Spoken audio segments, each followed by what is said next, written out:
Hi, everyone. Welcome to Agents of AI, or another episode of Agents of AI, the podcast and interview series that is affiliated with Capto. Capto is a provider of custom AI agents for the finance department, tax department, accounting departments, and beyond. But the whole purpose of this call is to lift up leaders in the space and give them a voice in the future of AI and agentic automation. So with no further ado, we're going to get things just going right away. The final thing I'll point out is that for people who are listening for the first time or just getting to know our program, you'll notice that our guest is anonymized and we will reveal their identity at the end. So stay tuned, follow our promotions, and guess along the way. We like to have a little bit of fun here and do a big reveal. But all right. Enough of an introduction. I am very pleased to be joined today by the tax wizard. So, tax wizard, without introducing your name or where you work or too much detail, but you're welcome to tease the audience a little bit. Please go ahead and introduce yourself. Thanks for joining the program. Well, first of all, thank you, Peter, so much for having me, and thank you to all the audience that's listening right now. I'm the tax wizard. My background is in law, so legal background in Spain. More specifically, it's in tax, and even a bit more specifically, international tax. So my background is I've been very involved in corporate taxation, individual taxation, and a lot of investment funds and private equity structuring work. So I've primarily worked in some big law firms in Spain, one that's a national law firm, another one that was international. I've since quit both of them, and I'm now doing tax work on my own. And I mostly focus on individual taxation and tax planning. All right. Well, we're excited to have you a part of the program. Your experience aligns with a lot of other featured guests on the program that we have. These renowned or people that have had the experience and gone through the training of working at large international or national companies and are now off on their own. And I think that this is the perfect platform to get to know people like yourself even more. And I hope you don't mind me mentioning to the audience right away, this is one of the first podcast interviews that you've done in your career, but you're already off to a great start. And we're super excited for the rest of the discussion.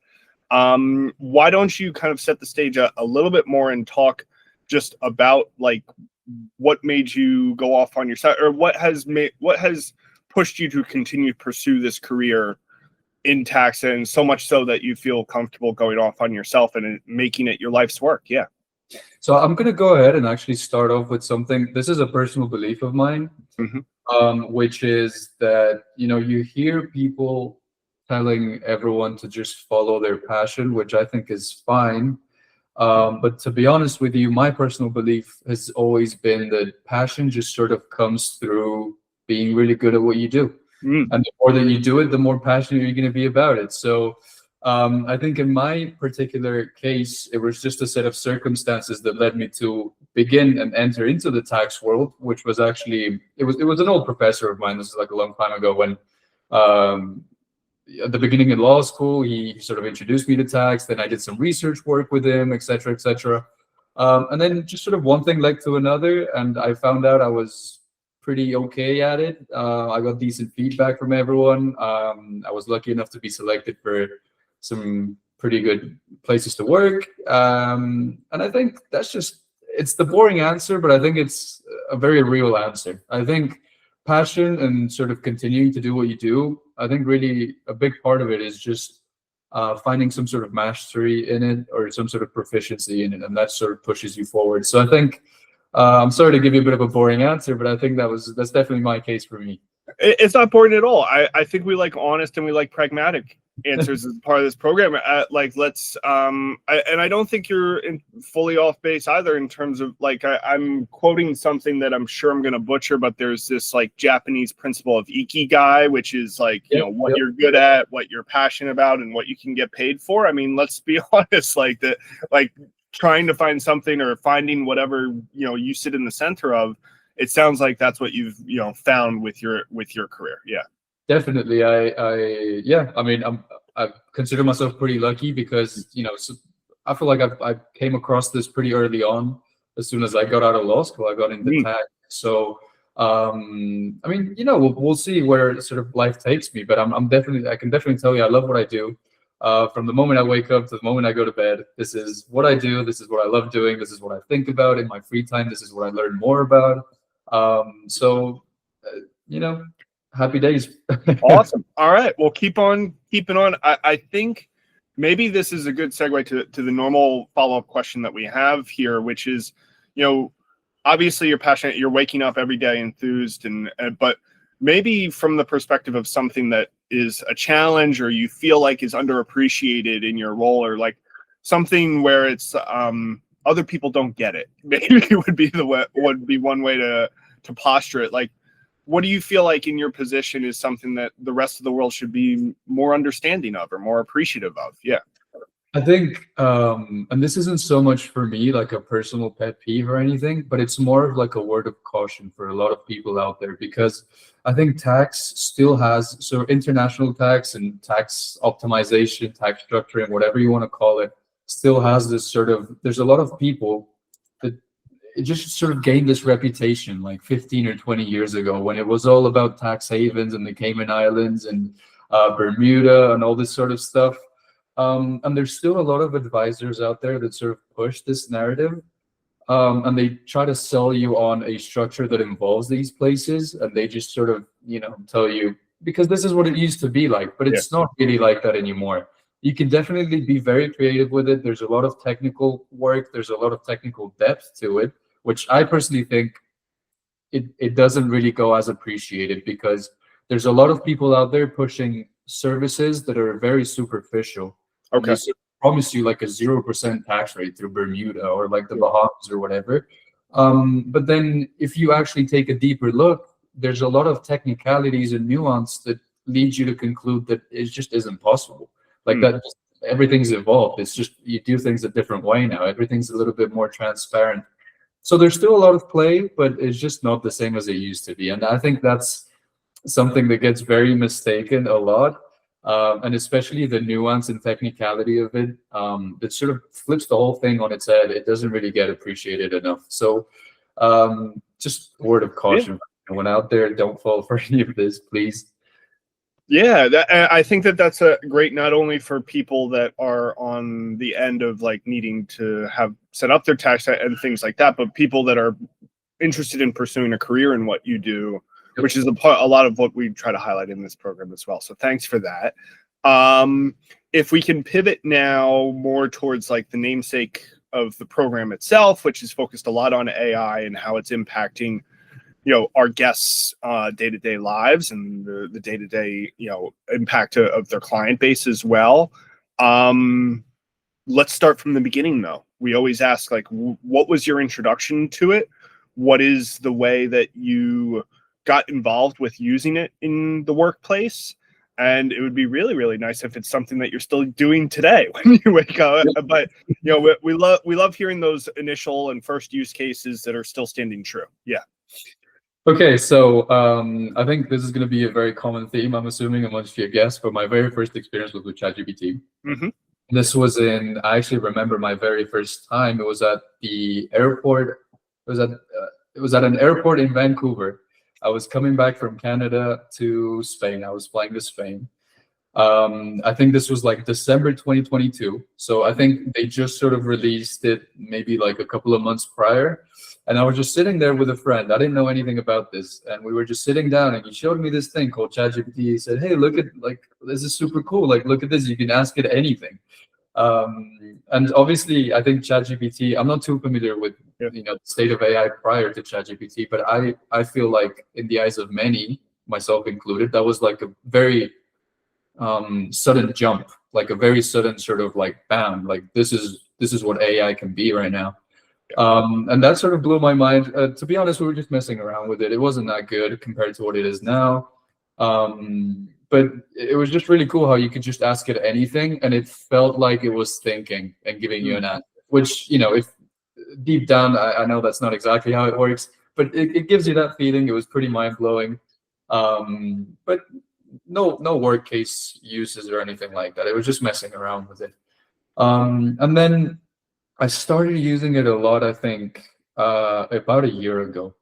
I think that's where things became pretty obvious that, this is here to stay. It's a technology that's not going away. It's a technology that's gonna help people. And if you don't use it, you're just gonna fall behind. I mean, I know these are things that everybody says, but I still find them to be very true. So to be honest with you, unfortunately, because I was working at law firms at the time, they're very traditional and they're very sort of set in their ways. They didn't really allow us to. It was actually banned. It still is to this day. They have like their own sort of AIs that are really like not good at all. But it was banned. But I would still use it, sort of secretly, because I knew this was ridiculous. I mean, we have to use AI. There's no way around it. But to be honest with you, I don't think I've even come close to fully exploiting the potential it has, because I would use it a lot for sort of just email, like, structuring things in an email or structuring things in a memo or summary type of work. It wasn't anything like deep, because unfortunately, my experience with it in the legal sector is that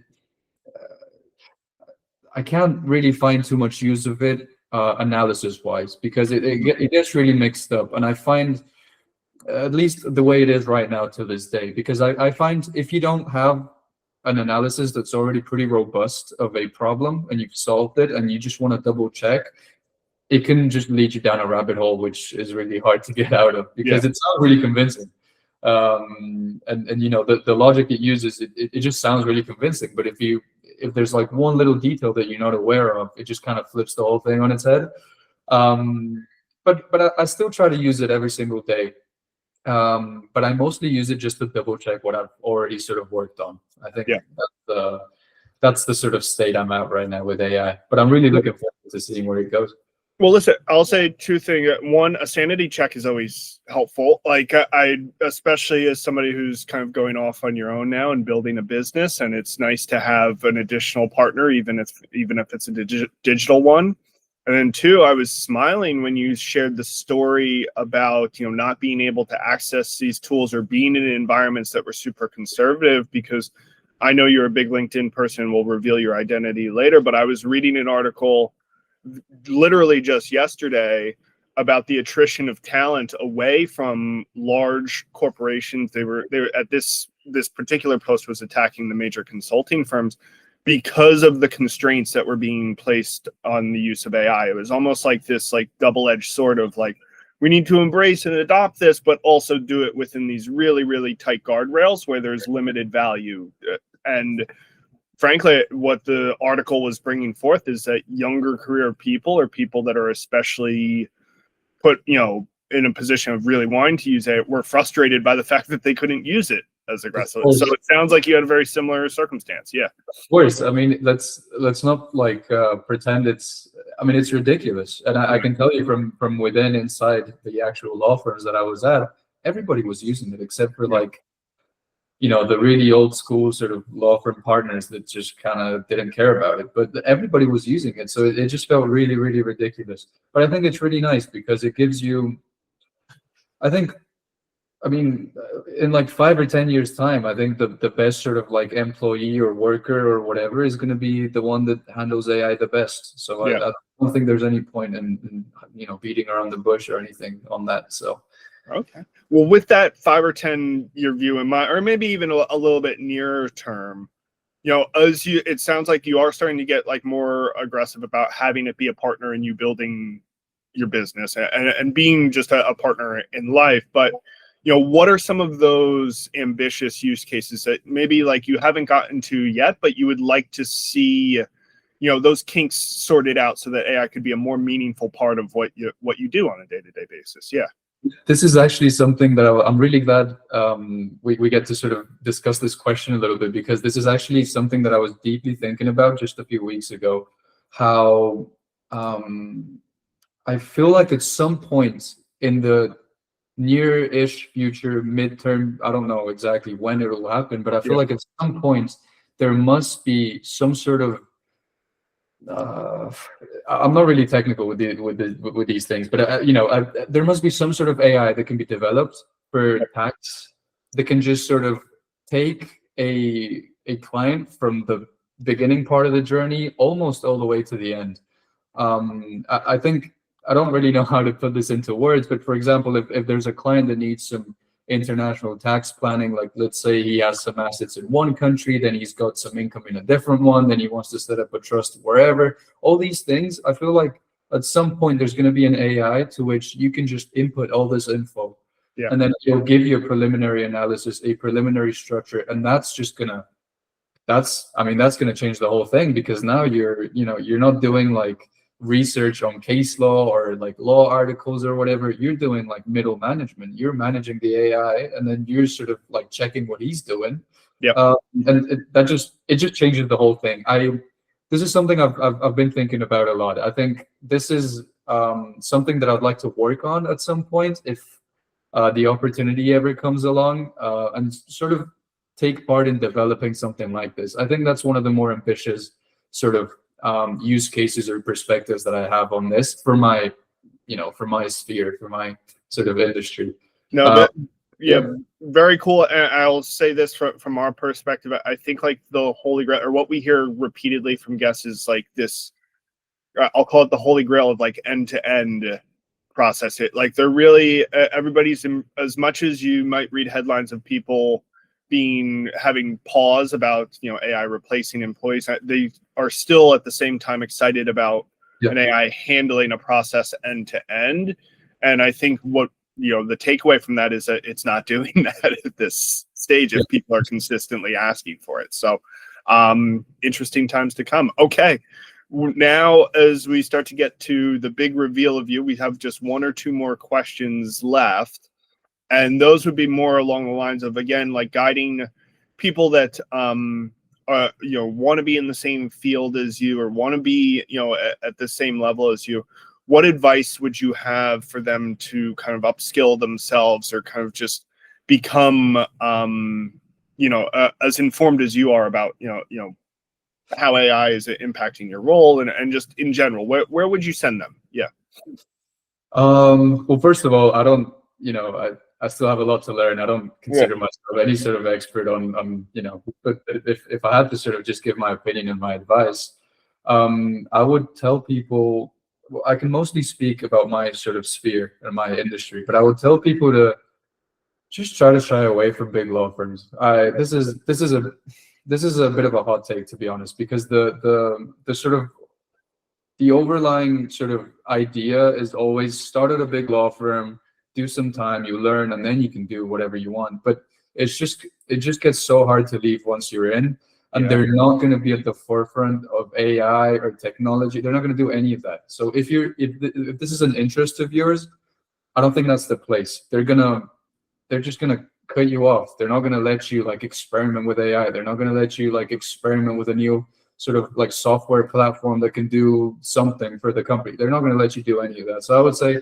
stay away from these places. If you want to do legal work, there's other places you can do legal work. There's other places you can learn. Just stay away from big law. Well, listen, I appreciate you sharing the hot take. I do, and listen, I think that there's a way to say, because I'm going to align with you here as well, working in the tech field, there has always been traditionally the concept of prominence, right? And brand names and attaching that to your resume and CV.